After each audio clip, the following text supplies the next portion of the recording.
있잖아요. 혹시 이런 순간 있으셨나요? 가족이 옆에 있어요. 밥도 같이 먹고 같은 집에서 잠도 자요. 그런데 밤에 혼자 누우면 이상하게 마음 한켠이 텅 비어 있는 느낌이 드는 거예요. 아니면 이런 경우도 있어요. 오랜 친구를 오랜만에 만났어요. 밥도 먹고 커피도 마시고 웃기도 했어요. 그런데 집에 돌아오는 길에 왜인지 모르게 더 외로운 거예요. 나만 이상한 건가 싶어서 아무한테도 말을 못해요. 혹시 요즘 이런 느낌 드시지 않나요? 분명히 혼자가 아닌데 왜 이렇게 혼자인 것 같은 느낌. 주변에 사람이 있는데 마음은 텅 빈 느낌. 이게 바로 오늘 우리가 이야기할 중장년 외로움이에요. 그리고 이건 당신만의 이야기가 아니에요. 2026년 3월 국가데이터처가 발표한 2025년 사회조사에 따르면 우리나라 50대의 41.7%가 평소 외로움을 느낀다고 답했어요. 10명 중 4명이 넘어요. 이게 OECD 국가 중 최고 수준이에요. 사람이 없어서 외로운 게 아니에요. 곁에 사람이 있어도 외로운 거예요. 오늘 그 이유를 제대로 짚어드릴게요. 그럼 왜 이럴까요? 한국보건사회연구원이 2025년 성인 2,300명을 대상으로 진행한 사회적 고립 연구에서 흥미로운 결과가 나왔어요. 외로움을 가장 많이 느끼는 건 실제로 혼자 사는 사람이 아니었어요. 가족과 함께 살면서도 친구가 있으면서도 외로움을 느끼는 사람들이 훨씬 더 많았어요. 연구팀은 이걸 이렇게 설명했어요. 관계의 양이 아니라 관계의 질이 문제라고요. 쉽게 말하면 이런 거예요. 10명이 한 방에 있어도 아무도 나를 진짜로 이해해주지 않는다면 그건 외로운 거예요. 반대로 혼자 있어도 나 자신과 제대로 연결되어 있다면 외롭지 않은 거예요. 이건 당신이 예민해서가 아니에요. 뇌가 원래 그렇게 설계된 거예요. 우리 뇌에 전전두엽이라는 부위가 있어요. 이 부위는 지금 내가 진짜로 연결되어 있는가를 끊임없이 확인해요. 신체적으로 가까이 있다고 해서 연결감을 느끼는 게 아니에요. 내 마음이 제대로 전달되고 받아들여지는 느낌. 그게 있어야 뇌가 나는 혼자가 아니다라고 인식해요.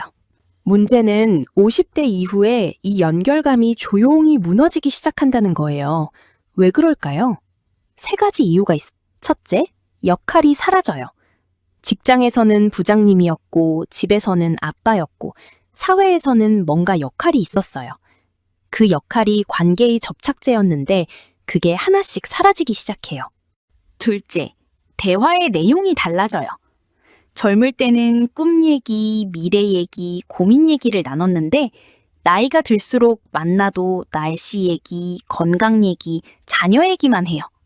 진짜 내 마음을 꺼내는 대화가 줄어들어요. 셋째, 털어놓을 곳이 없어요.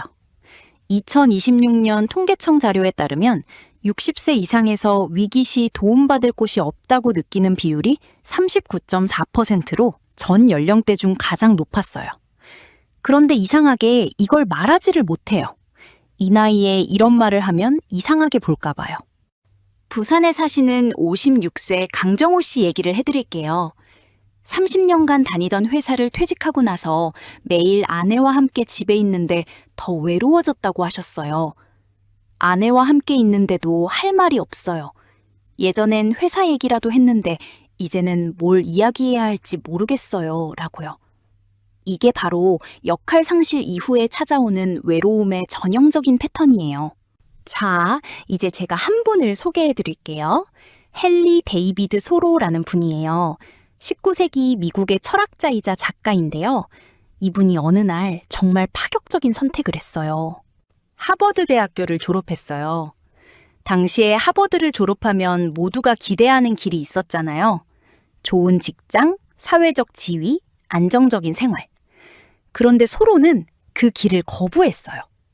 대신 뭘 했냐면요. 월든이라는 호숫가에 직접 손으로 오두막을 짓고 들어갔어요. 혼자서요.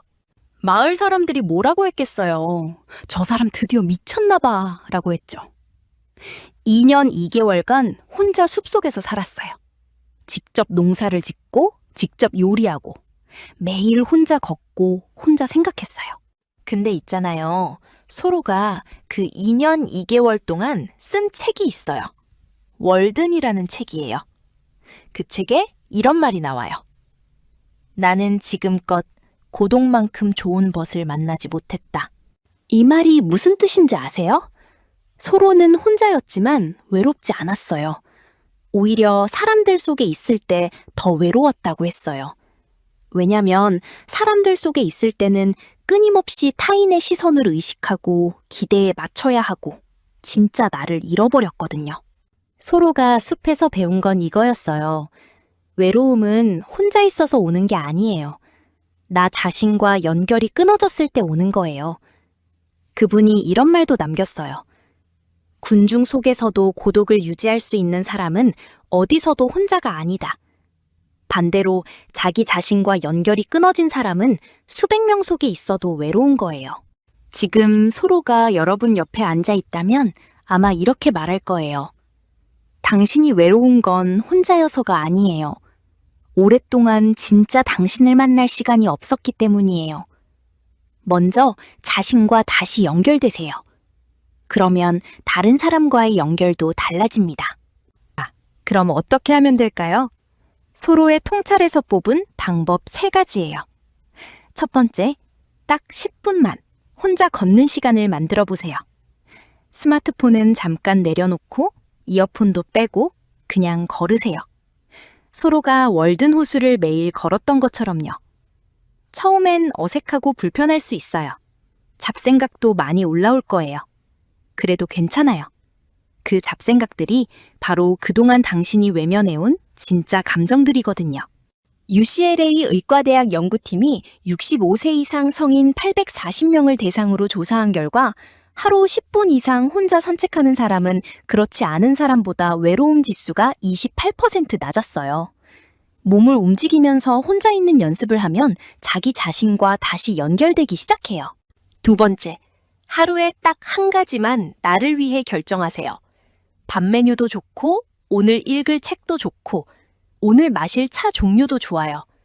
남이 뭘 원하는가가 아니라 내가 뭘 원하는가로 결정하는 연습이에요. 아주 작은 것부터 시작해도 돼요. 소로가 숲에서 한 가장 중요한 일이 바로 이거였어요. 매일 스스로 선택하고 스스로 결정하는 것. 그게 자기 자신과의 연결을 되살리는 핵심이에요. 혹시 그게 외로움이랑 무슨 상관이에요? 싶으실 수 있어요. 맞아요. 저도 처음엔 그랬어요. 그런데 있잖아요. 외로움은 타인과의 단절이기 이전에 자기 자신과의 단절에서 시작돼요. 내가 나를 모르면 다른 사람도 나를 알 수 없어요. 내가 나와 연결될수록 다른 사람과의 연결도 깊어지기 시작해요. 세 번째, 깊은 대화를 딱 한 사람과 다시 시작해보세요. 많은 사람을 만날 필요 없어요. 단 한 사람이면 충분해요. 날씨 얘기, 자녀 얘기 말고 진짜 요즘 어떤지 물어보세요. 요즘 어때요? 한마디면 충분해요. 상대방도 사실은 그 질문을 기다리고 있었을 거예요. 2026년 조사에서 우리나라 50대의 37.2%가 개인적인 하소연을 들어줄 상대가 없다고 답했어요. 당신이 먼저 그 질문을 건네는 사람이 되어보세요. 그 한마디가 양쪽의 외로움을 동시에 줄여줄 수 있어요. 소로는 2년 2개월의 숲속 생활을 마치고 다시 마을로 돌아왔어요. 왜 돌아왔냐고 묻는 사람들에게 이렇게 말했어요. 나는 살아야 할 다른 삶들이 있었고 숲에서 더 이상 배울 것이 없었기 때문이다. 그는 혼자 있는 법을 배운 뒤에 비로소 다른 사람과 진짜로 함께 있는 법을 알게 됐어요.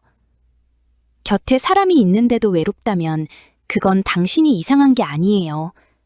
오랫동안 너무 바쁘게 너무 많은 역할을 하면서 진짜 당신을 만날 틈이 없었던 거예요. 이제 그 시간을 조금씩 되찾아가세요. 혹시 마음이 너무 힘드실 때는 정신건강 위기 상담 전화 1577-0199로 연락해보세요. 24시간 함께 해드립니다. 오늘 영상이 마음에 닿으셨다면 비슷한 감정을 느끼는 분께 슬쩍 전해주시겠어요? 댓글로도 들려주세요. 요즘 가장 외로움을 느끼는 순간이 언제인지 아래에 남겨주세요. 혼자 있어도 외롭지 않은 날이 오면 그게 진짜 회복이에요. 심리 포트폴리오 구독자 여러분, 구독, 좋아요, 알림 감사합니다.